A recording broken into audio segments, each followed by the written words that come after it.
Hoje nós vamos falar sobre alterações cromossômicas. Bom, o que vem ser isso, professora? Alterações cromossômicas. Bom, o cariótipo de algumas pessoas apresenta alterações no número na estrutura dos cromossomos. Muitas dessas alterações vai resultar em um conjunto de características e sintomas caracterizando as síndromes cromossômicas. Bom, vamos pegar aqui um exemplo. Vamos refletir. Bom, o que aconteceria se o filho de um casal fosse resultado da fecundação, de um gameta XX com um gameta X ou com um gameta Y? Olha só, então, se a mãe tem XX e o pai Y, então seria um pouco estranho, né, professora? Então seria XXY. Bom, então, olha só, as células dessa criança teriam um cromossomo sexual a mais do que o padrão da espécie, XXY. Ou seja, os dois X herdados da mãe e o Y do pai. Essa condição vai ocasionar a síndrome de Klinefelter, tá? Pessoas com essa síndrome são do sexo biológico masculino, características e como órgãos sexuais pouco desenvolvidos, infertilidade e membros inferiores e superiores alongados. Bom, além da síndrome de Klinefelter, nós temos também a síndrome de Turner, tá? Ou Turner, depende muito, de como você fala. Bom, a síndrome de Turner, olha só, é um cromossomo sexual por um espermatozoide portador de um cromossomo X levaria à formação de um zigoto com um cariótipo diferente do padrão da espécie. Nesse caso, o zigoto formado teria apenas um cromossomo X, caracterizando a síndrome de Turner. As pessoas com essa síndrome são do sexo biológico feminino, porém apresentam baixa estatura e infertilidade, entre outras características. Outra síndrome bem conhecida que nós conhecemos, ou até já citei em aulas, na aula anterior, é a síndrome de Down. A síndrome de Down é chamada de trissomia do cromossomo 21. Lembrando vocês que nós temos 23 pares de cromossomo, certo? Lá no par de cromossomo 21, ele tem 3, são 3 cromossomos, ao invés de ser 2, são 3. Por isso é chamado de trissomia do cromossomo 21. Bom, divisão celular. Bom, a divisão celular é o processo pelo qual as células se multiplicam. Quando falamos divisão, nós vamos pensar o quê? A célula vai se dividir, vai formar outra célula, certo? Isso.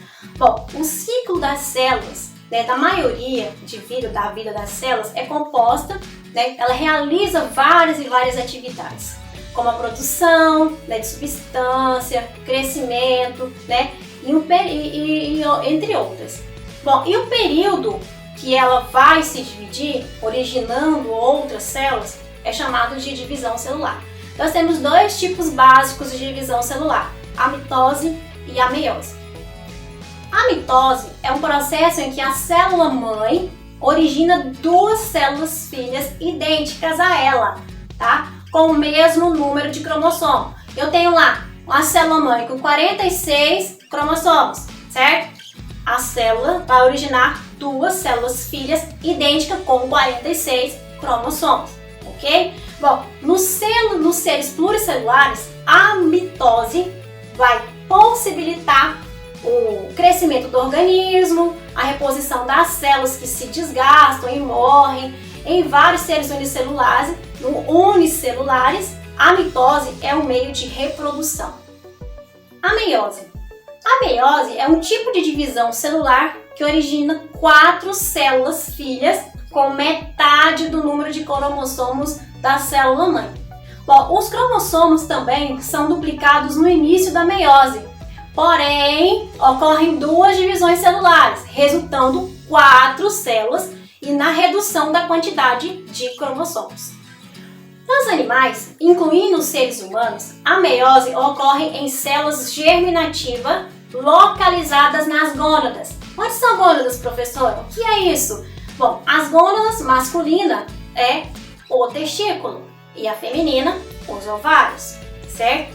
Então, é onde vai formar os gametas, que são as células sexuais que vão se unir durante a fecundação, formando um novo indivíduo. Bom, os gametas, eles são haploides, né? Ou seja, contém metade do número de cromossomos da espécie. Ao se unirem lá na fecundação, nós temos metade do pai, metade da mãe, certo? Formou um indivíduo diploide, ou seja, espermatozoide haploide, ovócito haploide. Uniu o espermatozoide com o ovócito, vai formar um ser diploide, tá? Então, por que é? Por que isso é importante? Ou seja, eu tenho um pai com características diferentes de características da mãe, características diferentes da mãe. Por exemplo, o pai tem a cor de olhos, cabelo castanho, a mãe também com características diferentes, de olhos, cabelos diferentes. Uniu o pai, uniu a mãe, vai formar um novo indivíduo com características dos dois, né? Isso é muito importante para a variabilidade genética. Essa variabilidade genética é que possibilita a evolução dos seres vivos, tá? Bom, essa é um breve resumo da aulinha de hoje. Espero que vocês tenham entendido, tá? E uma ótima aula para vocês.